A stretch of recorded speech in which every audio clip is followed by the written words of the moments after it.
Hello everyone, Eva is here from themindofwinner.com, and today I have a special guest with me, Stacey Shipman. Stacey is a speaker, writer and entrepreneur. She founded feelgoodliving.com with mission to promote health and wellness in a fun, practical and effective way. She positively challenges everyone to live with less stress and more purpose. She is also passionate about yoga and fitness and living a well-balanced life. She has excellent communication and leadership skills, and she's teaching others how to communicate effectively. So welcome, Stacey, and thank you for being here with me today. Can you hear me? Thank you. Yes, I can. Perfect. I'm actually very excited to speak with you, and there are so many things that I would like to ask you. But what I would like to start with is it's actually your public speaking career. Mm-hmm. Yes, so I know that research shows that fear of the public speaking is one of the greatest human fears. Mm-hmm. So I'm very interested to hear about your experience of overcoming fear of public speaking and actually which tips you can give to others who want to do the same. Okay. First, I'll share that, I won the Quietest Girl Award in the 6th grade. So my natural tendency is to be quiet and withdrawn and not communicate openly and with, a lot of confidence. So when I first took a step to improve my fears, it was in 2005, right before I quit my job. So I spent a decade as a market research professional, which was a very quiet profession, and I did well there. But when I decided to pursue entrepreneurship, I knew deep down that I was going to have to deal with the fear I had of public speaking. And that fear had been with me since grade school. I mean, I was the young girl in the back of the classroom with her head down, mouth shut, and I can remember when teachers would ask questions, I could feel that I had the answer, but I didn't have the courage or confidence to say it out loud because I was worried that it would be wrong and then people would laugh at me and the teacher would criticize me, and I just didn't want to put myself in that place. And so I call that head down, mouth shut mentality followed me into my career. So instead of sitting in classrooms, I was sitting in meeting rooms, and the same thing would happen. People would ask for your input or ask a question, and I knew that I had good ideas and answers that were reasonable, but that fear held me back, and I never spoke up. And that created a lot of tension internally for me because I was so aggravated and frustrated at myself, and also externally because I didn't speak up, so nobody knew what I was capable of doing and how I could help them grow their businesses and be more effective in the workplace. And then my relationship suffered because I wasn't communicating. My work suffered because I wasn't communicating effectively. And again, that internal struggle, so my personal well-being suffered. But when I decided to quit my job and pursue entrepreneurship, like I said, it was time to deal with that fear. And that's when I joined Toastmasters and took that. That was my first step, really, to deal with the fear. And you talked about overcoming fear, Eva, mm-hmm. And I want to let people know that it's been 10 years since I took that first step. And I have to say that for me, it's not about becoming fearless or overcoming it. It's really about learning how to fear less. Yes. And there's a big difference, because I think it's a mistake to think that even the most seasoned speakers won't get nervous, because fear shows that something is at stake, and it also shows that as a presenter or speaker, you care about the subject matter that you're presenting. And I think you can use that fear not to keep you stuck or keep you from speaking up, but you can use that energy to practice and to shift your mindset and the way you think about speaking so that you can create a more positive experience.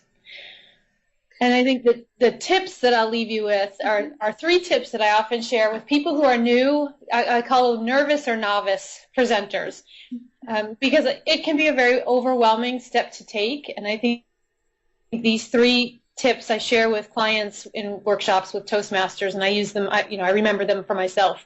But the first one is to remember to breathe and to, as I say, deal with yourself and your nerves first. You can't bring that to your audience. You can bring your human side, but you don't want to bring too much nervous energy because it can become a distraction.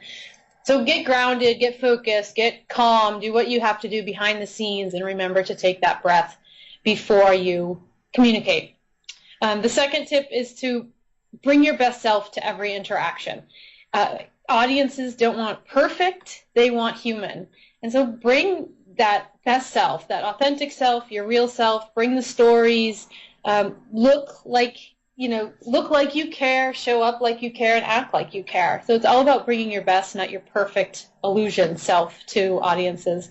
And the third one is to remember that your words can make a difference. Your message matters, your ideas matter, and I see communication as a path to improved well-being, stronger relationships, and greater influence in the work that we're doing.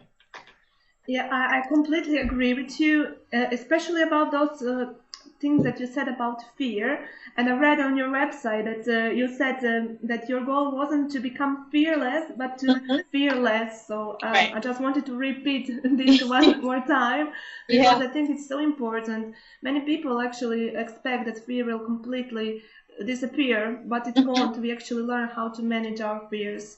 So yes, Right. I really agree with you about this. And also these tips are amazing. So yes, many times we also want to be perfect, but we are all humans. And this is what many people forget, that nobody expects from us to be perfect in everything. So yes, it's really encouraging to hear that. And the other thing, when we speak and share stories and our knowledge, whatever kind of presenting you're doing, the audience wants to know that you've been there. They want to know that you've struggled a little, not because it's evil or mean, but because that's how they build trust with you, to know that look, I've been there. I understand what you're going through. And these are some of the strategies that worked. And that for me was a huge lesson, to be honest with you, because I was always taught that nobody needs to know your business. And by holding back information, I wasn't able to connect with audiences as much as when I was challenged by them to share more. And when I started to do that, my interaction with the audience was much more successful and effective. Yes, that's correct. We all have like ups and downs, also in speaking career. And there is a saying that every master was once disaster. So we all start from almost the same level, and then we improve with the time. Yeah, I loved every master was, what was it? Every master was once disaster. I've never heard that. I love that. Love that. Another thing I wanted to ask you about is yoga and meditation. I know that you're passionate about that. So can you tell us how is this helping you in your career, your speaking career, or in general in life? Oh boy, I was first introduced to yoga, around the same time I started Toastmasters, actually, about 2004, 2005. And I started as it was another physical practice. So I've been a runner. I used to do a lot of weight training and a lot of hard physical activity. And yoga became another physical activity for me in the beginning. And as I got more into it and learned more, and my body started to change, but also my emotional state started to change, I began to get more curious about it. So I took a training program, 200-hour certified training program, and after that I began teaching, and I taught yoga regularly for, 2 or 3 years. And I still practice. I don't teach regular classes right now, but I bring the yoga philosophy into my own life and also into all my programs. And when I talked earlier about the stress of public speaking and that nervous energy that can show up for people, yoga has been a really good tool for me to stay grounded and focused and calm. So there's the emotional, mental aspect that I bring to yoga, and then it also is a great tool for posture and your physical presence when you're in front of an audience. And so a lot of the poses that we practice in yoga can actually help you become more open with your audience, be more aware of how you're moving your body when you're speaking and communicating with people. And so I bring those two aspects, the mind and the body aspect of yoga, into my presentations and when I teach people and work with clients on presentation skills. I think it's great how you actually integrate yoga and meditation in your life. And you said that you used to be a yoga teacher. Now you are still practice yoga, but you're not teaching. So how often actually do you practice yoga, and what would you suggest for someone who is a beginner? How often he should practicing yoga and meditation, to get the best results? Sure. I do my best to practice yoga every day. And what I mean by that, in Western world, yoga is often marketed and seen as a physical practice. But that's just one component of the yoga philosophy. So you don't ever have to go to a yoga mat to practice yoga, because it starts with the way that you treat yourself, and the way that you treat other people, and then it goes up from there. So when I talk about practicing yoga every day, I really do my best to be aware of my own self-talk and the things that I say to myself that either propel me forward with my work and my relationships or set me back. And I do my best to be aware of how I am with other people. So there's the physical component to yoga, which I admit I don't get to do every day. And then there are the other more philosophical components to yoga, which I really do try to bring into my day-to-day life, because it makes me feel better, and it helps me be a better person with other people. And then that allows me to bring out the best in them as well. So if you're beginning, I always recommend starting slow. When I first started, I was going to one class a week at my gym. It wasn't even at a yoga studio, so it was loud and there were bright lights, and it was not, a conducive environment, but I didn't know any better, so it was fine. And then as I said, in my own time, I slowly began to want more and learn more about it, and that's when I transitioned into yoga studios. But I would recommend to people to try different classes. Start at a beginner class for sure. If you can't find a true beginner class, if you do go somewhere, let the instructor know that you're new, because a good instructor will pay attention to that and modify as necessary for beginners. And to take it at your own pace. Yes. Not everybody ends up liking it, but I do think there are different aspects that you can benefit from.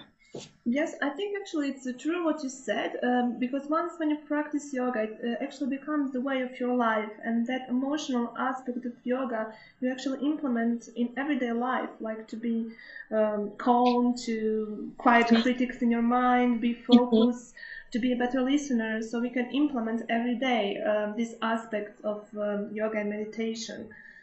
So it's a great thing. So there is also, of course, what you mentioned, this physical aspect where you need to go to gym or find professional for the beginning, although you can do this at home as well. I sometimes even watch YouTube videos and practice yoga at my home. So there are different ways. Yeah.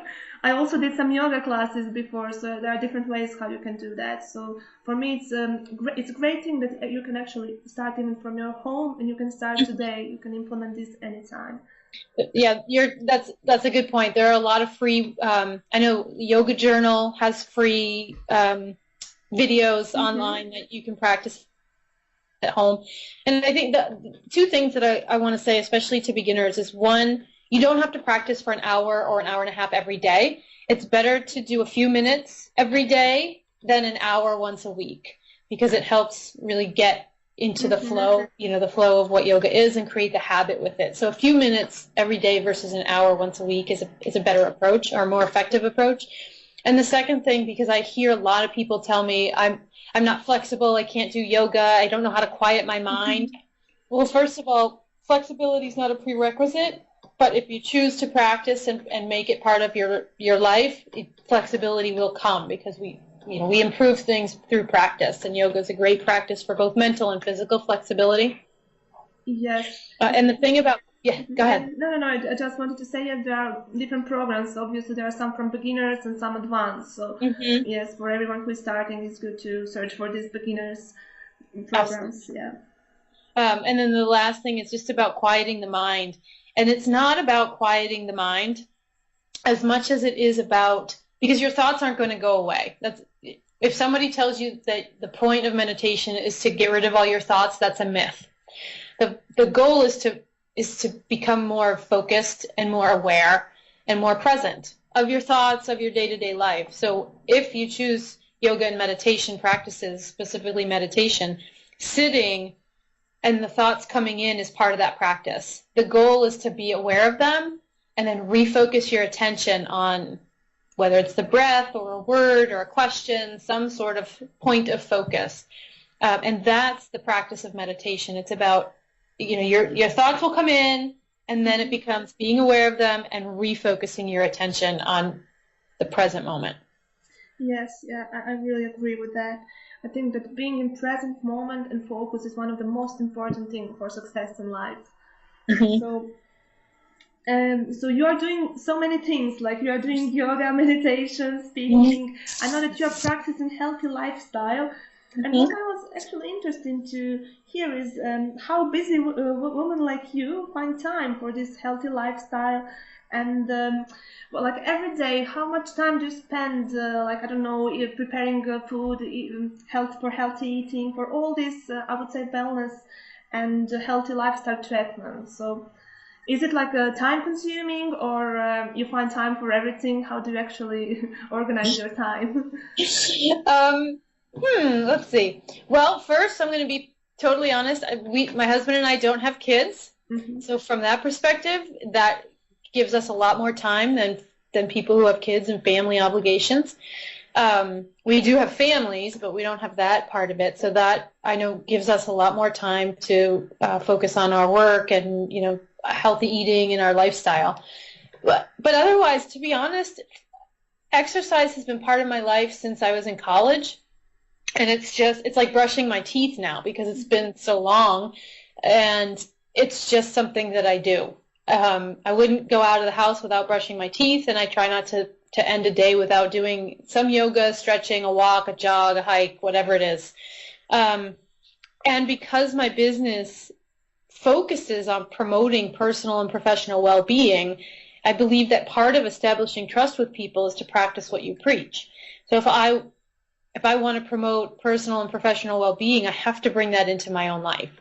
And what works for me works for me. I don't expect it to work for everybody, but I have to choose some aspect of that. In terms of the eating, we're not rigid in my household in terms of, but I do, I also don't think it's very complicated. I mean, we eat fruits and vegetables. I don't buy potato chips and snacks like that. We don't have a lot of sugary foods. I don't bake a lot unless it's a special occasion. So we eat, I believe in moderation versus, taking things away and that approach. But it's just, I love cooking too. It's a creative endeavor for me. And sometimes we eat out. Last night we got takeout from the pizza shop. So you have to pick your battles sometimes. And of course, I think the biggest part is it's been part of my life for a long time. I come from a family history of heart disease and diabetes, and I've had uncles who have had heart attacks at 39 years old, had 6 bypasses at 54 years old. And so there's some fear around my habits as well, to not follow in those footsteps. And I like exercise. It makes me feel good. It helps me stay focused and grounded and settles my thoughts a lot. Yeah, I like how you said that exercising for you, it's like brushing your teeth. So it's a habit for you. So you know that it will happen. You don't have to think about it. Mm-hmm. And at the beginning, for me, when I started to go to gym, it was hard for me to force myself to go. But then I just decided, okay, I will put it in my schedule. I will go there. I won't think about it. And since then, it's like, I know that it will happen. I don't think about it, and it became my habit. So I think it's very important to just embrace these things, not like think about it like it's some big thing, or because then you can easily become demotivated. So right. It's just it's better to plan to do it and then just do it, and it will become a routine and habit. And then once it's your routine, it's much easier to live a healthy life, I would say. I think if I can add to that, sometimes I think we also need a kick in the pants to shift our actions. And I don't want folks to think that I made a decision to say I'm going to start exercising and it was that easy, because it wasn't. When I was a college freshman, my new friends and I made the pact that we weren't going to gain the freshman 15, so we joined the campus gym. And I remember going on that first day, and this was more than 20 years ago. We went to the gym that first day. I hopped on an exercise bike, and I had never really exercised before. I wasn't into sports. I was a dancer in as a young girl and in the marching band color guard. So I wasn't an athlete.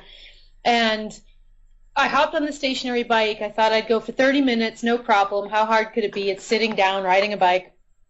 And as I started to pedal, and 6 minutes hadn't even passed, and I was sweating, and I could barely breathe. My legs were tingling because I was on a level harder than I should have been for a beginner. And I remember looking at my friend on the bike next to me, and I was like, this stinks. And I stopped the bike, I jumped off. Like I said, barely made it to 6 minutes. I walked out of the gym, and when I returned, the next time I went to the gym, it was about 4 or 5 months later, and I had gained 20 pounds. So I got my kick in the pants from gaining weight, and, you know, my clothes didn't fit anymore, and a woman, when I went shopping, made a comment about my waistline, and that was my kick in the pants to go back. So my first go-around was not successful. Yeah, we all need some kind of push up, some kind of extra motivation. Yeah. Or just to make the decision that we will do it. So it has to be something. Something, yeah. I mean, not all kicks in the pants have to be negative, but there's usually something that happens that really gets us to jump and shift. Yes, correct. We talk a lot about many different habits in life, and you mentioned that exercising, yoga, meditation is for you very important. So what other habits are important for you to achieve success in life? I read a lot. I read for fun. I read fiction and memoir for fun, and then I also read a lot of business books, depending on, you know, where I am and what I want to learn about. So reading for me is a big one. I have every morning I write. Whether it gets published or not is a different story, but I always wake up with a lot of thoughts in my head, so I do a lot of writing first thing in the morning, which is a very, you know, relaxing and cathartic activity for me. Spending time with my family is a huge one for me, and really for me in my life. And what else? Just connecting with people and reaching out. I just love hearing people's stories. I love to connect with people. I like to connect people to each other, and I think being able to do that is a real key to success. Relationships are really, really important. Yes, that's correct. And what I also want to ask you, just a little bit more deeper question, what is actually driving you to stay motivated every day, to write every day, you know, to do some great work? I know that many people are planning, okay, I will do this tomorrow, and they don't do it. So what is your motivation to keep continuing every day? Excuse me. My motivation is, well, it's twofold, I guess. I think, you know, it's selfish because I want to achieve things, and more importantly, I want to do work that makes a difference in people's lives. So I want to grow a business that is, you know, financially successful for me as a business owner. But I'm very lucky that when I quit my job, I had a very supportive husband who had taken the entrepreneurship path before he took the corporate path. And so he understood what it takes, you know, and what entrepreneurship is like. So I was very lucky to have that support. And having grown up kind of with the beliefs that the corporate world is the way to go, and then leaving that, I didn't want to waste the opportunity. And I'm also very lucky to create a business and work that fits my skills and interests, and that's taken a lot of time to really figure out. So I stay motivated because I want to create a successful business, because I want to make a difference, and because the work that I do really fits what I've always imagined myself doing, which is writing and community building. So I can honestly say I love what I do.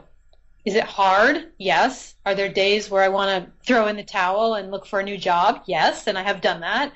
Are there days when I just want to stay home and hide? Absolutely. But I get up and I'm excited every day because I get to share my knowledge, use my voice, and I think for me that's really what it comes down to. I was quiet for so long in my life, and an observer. I wasn't a participator, And I think part of it is, at 42 years old, I've developed my voice. I have a lot to say, and I want to say it in a way that helps people. Yes, I like how you said it. You want to achieve things and you want to make a difference. I think that those are two very, very powerful things. And then it can be, they can be very great motivator to push you, forward even on days when you don't feel like doing something. We all need that to have some, I would say, some motivation for those days, because not every day will be easy. Some days will be maybe more difficult, but still, if we have this strong reason why, I believe that we can continue with motivation. Right. Yeah. Well, you just hit on it, Eva, when you said if we have a strong why. And I just read Simon Sinek's book. I don't know if you're familiar with him. His book is called Start with Why, and it's all about great leaders and great organizations succeed because they start with why, and they know at their core why they're doing the work they're doing. And once I had heard about him several years ago, I really started to focus in on my why, and that guides everything that I do for me and for my work. And it is all about using your voice to make a difference. It's about taking your ideas and turning them into reality and listening to that tug that might be pulling at you that says, say more, do more, you are capable of achieving more. And that's the pull for me, is to do that for myself, but also to help other people do that.